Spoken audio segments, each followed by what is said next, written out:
Welcome to the Deep Dive. Today we're plunging into, well, one of America's most enduring mysteries. Definitely a pop culture icon, Area 51. For many of you, the name instantly conjures images from the X-Files, right? Alien conspiracies. But what's the actual story behind this enigmatic Air Force base? Our mission for this deep dive is really to cut through the myth, uncover the declassified facts, and truly understand its purpose, which is, both mundane and highly crucial.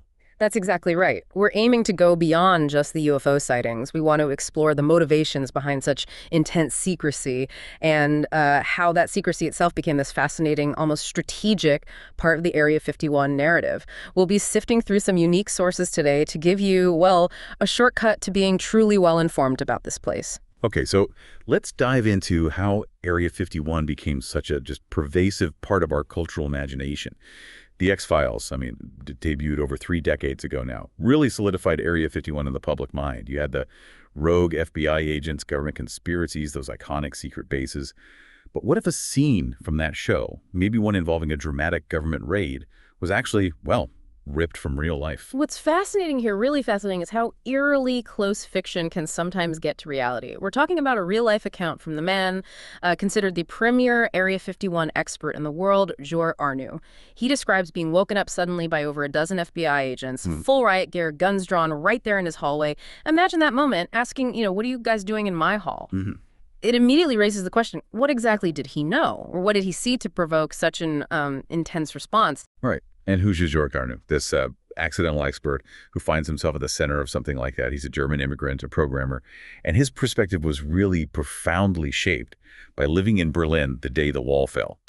He recalls waking up to the news that years of government lies, all that secrecy, had just evaporated. He described it as an unbelievable rush, taking a hammer and screwdriver to chip off pieces of the wall himself. Yeah, and this background is absolutely key to understanding his unique drive, his perspective, someone who experienced such a monumental collapse of government secrecy firsthand. Well, they'd naturally be drawn to other areas of classified information, wouldn't they? He moved to the U.S. in 1995. He's 33, got a job in Silicon Valley during the dot-com boom, and, like a lot of people back then, became a total X-Files fan. But his curiosity, well, it quickly moved beyond just the TV show. On the day after Christmas, 1998, he actually drove into the Nevada desert, intent on seeing the real Area 51 for himself. And he encountered exactly what you might expect. Security guards, cameras, these stark signs warning, you will get shot if you go any further. Yeah. What started as just a day trip, it grabbed him. And 26 years later, he's still there. He actually calls this the real danger of Area 51. You peer too closely, and it draws you in. And importantly, he wasn't looking for aliens. That wasn't his motivation. He simply wanted to share what he was finding, which led him to start dreamlandresort.com.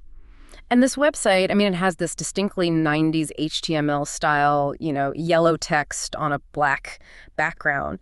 But it isn't about conspiracy theories. It's really a meticulously compiled collection of declassified information, history, even fascinating little details like an exhaustive list of the Janets plane. Oh, the Janets, right? Those are the unmarked white planes they used to fly workers into the base. Exactly. Yeah. He explicitly states, I leave the hype and all the UFO stories and all that good stuff to other, and I focus on the real stuff, the real Area 51. He's a true skeptic. He demands evidence. He even says, if tonight that UFO mothership landed in my front yard, I will gladly change my belief. So, okay, if it's not alien spacecraft being reverse engineered, what is Area 51? What has its primary role been, since the 1950s? What kind of tech are we actually talking about? Well, in one sentence, according to Jorg, it's this. In Area 51, they developed technology that is keeping our country safe. Simple as that. This includes cutting-edge aircraft, new stuff, unmanned AI-controlled drones, sophisticated radar systems. If you connect this to the bigger picture, it's all about national security, continuous defense innovation. And yeah, from the 1950s onward, Area 51 has primarily been a place to test secret flying technology. You can almost think of it as a kind of black ops NASA. A black ops NASA. I like that.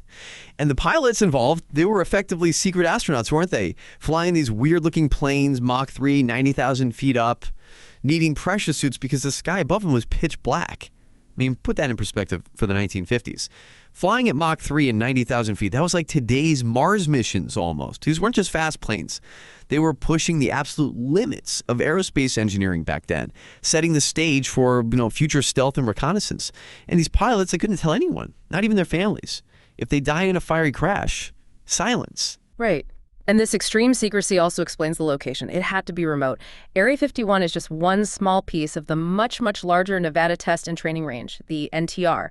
It's an off-limits area, roughly the size of Connecticut, just massive. This whole region includes the old atomic bomb test site, multiple flight ranges, and other areas, Area 25, Area 6, Area 13. Joe Erig notes that you could actually put some European countries inside the NTR, and they would literally disappear. So Area 51 itself is like tucked away, a restricted area inside an already restricted area, deeply nested. Wow, and for nearly 3 decades, Area 51 stayed a really deep secret. But then when the Air Force took over from the CIA in the 1970s, they apparently ramped up security significantly, started aggressively patrolling the perimeter, grabbed more land. And interestingly, Jorig actually believes this heightened security is what, kind of ironically, sparked public interest, leading to that late 1980s explosion of TV specials and, well, just intense chatter about the place.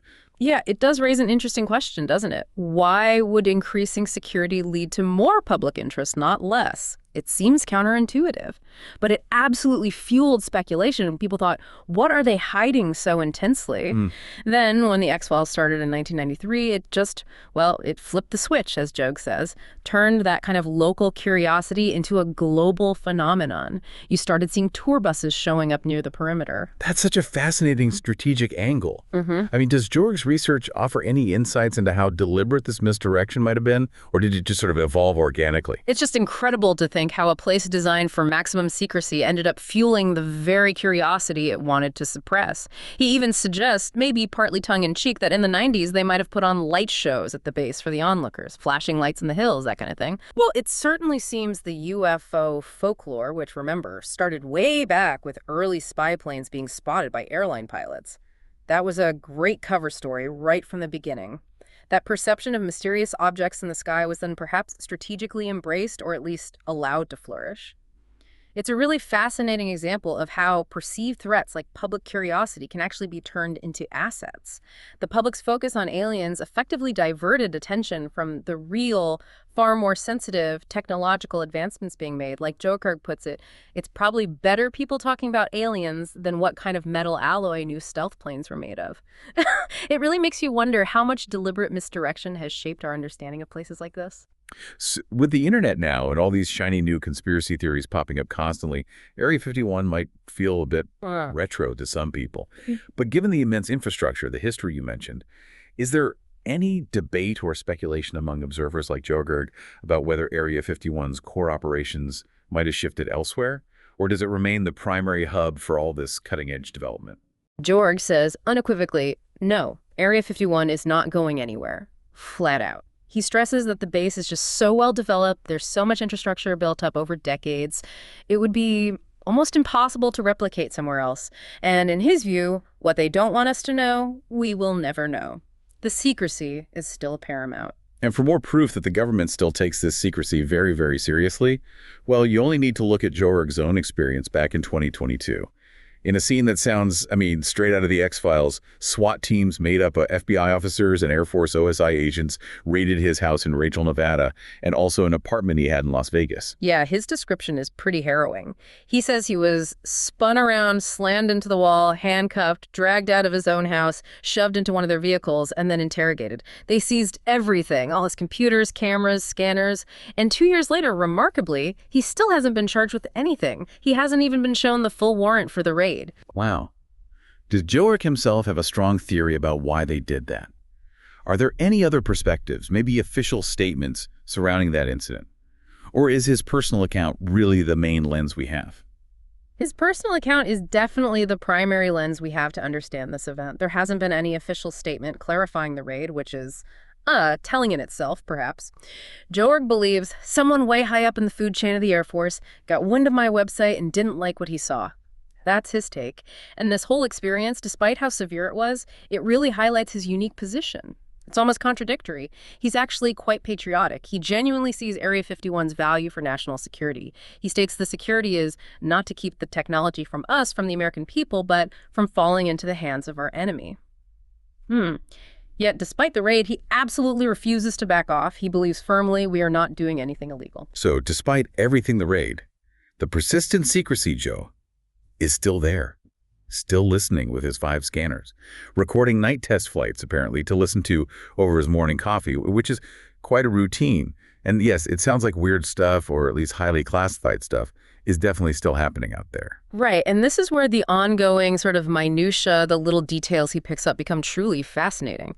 He recently discovered, for example, they're building a new radio tower. He thinks it's for testing passive radar systems, which, unlike traditional radar that sends out signals, passive systems just listen for existing environmental signals like cell phone towers, TV broadcasts to detect objects, making them incredibly stealthy, almost undetectable themselves.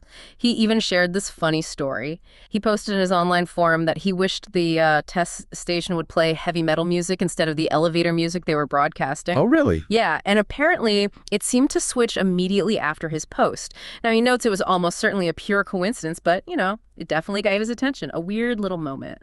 Huh.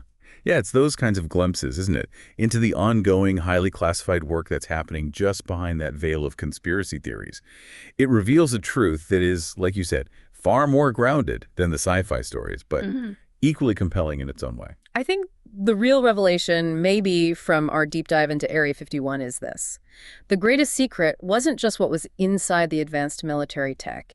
It was how the myth of aliens became its most powerful and perhaps, as we discussed, somewhat deliberate camouflage. It's almost a masterclass in strategic misdirection, isn't it? Allowing these vital national defense projects to operate hidden in plain sight right behind this captivating pop culture-fueled narrative. Yeah, that's a great way to put it. So for you, our listener, the key takeaway is probably that the truth of Area 51 is far more grounded than the sci-fi stuff, sure, but it's equally compelling. It really is a testament to the fact that these immense secret operations can exist right under our noses, driven by very real-world objectives, and maybe an almost ingenious use of public fascination. Which does raise that important question for you to maybe mull over. How much secrecy is truly necessary for national security?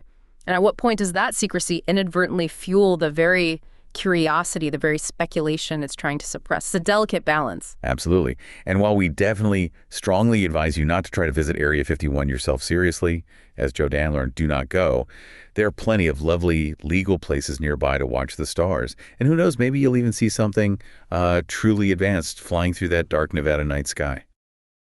If you liked this video, don't forget to drop a like and subscribe for more content. If you want more content like this, click the link on the screen. Until next time, this has been BrainMashTV.